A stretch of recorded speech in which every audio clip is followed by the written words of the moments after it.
लामाईसा मनात दुःख करते की हे देवा, लखुबाईचा सदैव आहे की जे तिच्या ठिकाणी तिच्याजवळ द्रव्य आहे म्हणून तिला हे अक्षय तृतीया देवाच्या ठिकाणी अर्पण करता आली। जी जी मी निदेवे माझे कसे अर्पण होणार।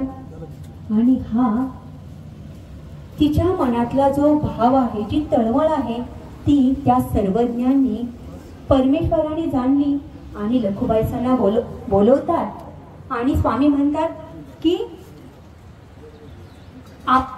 लखुबाईसांनी आमच्या ठिकाणी अक्षय तृतीया अर्पण केलं, आपण आमच्या ठिकाणी अक्षय तृतीया अर्पण करणार नाही का। आणि तो शब्द त्या लामाईसांच्या अंतःकरणामध्ये आणखीनच दुःखाचा आवेग वाढवितो।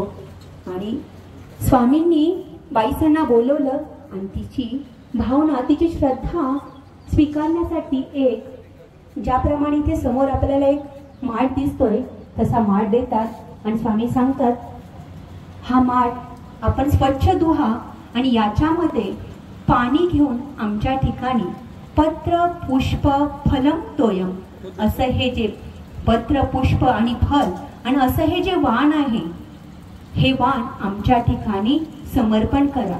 स्वामींनी सांगितलेल्या आज्ञेप्रमाणे ती माता ते वाण घेऊन स्वामींच्या ठिकाणी पाणी घेऊन येते आणि ते अर्पण करते। आणि स्वामीराज म्हणतात, भगवंत म्हणतात, येथोनी तुमच्या अक्षय तृतीया चरितार्थ हो।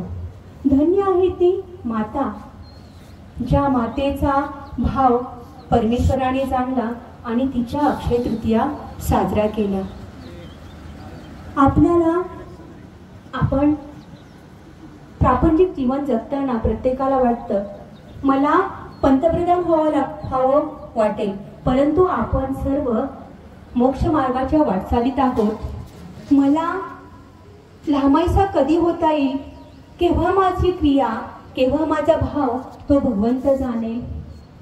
आपल्याकडे केवढा भक्तिभाव नाही, परंतु आपण भाग्यवंत आहोत जे आम्हाला असे गुरु मिळाले, जे गुरु आमचा भाव जाणतील आणि आमची क्रिया परमेश्वराने स्वीकार करावी।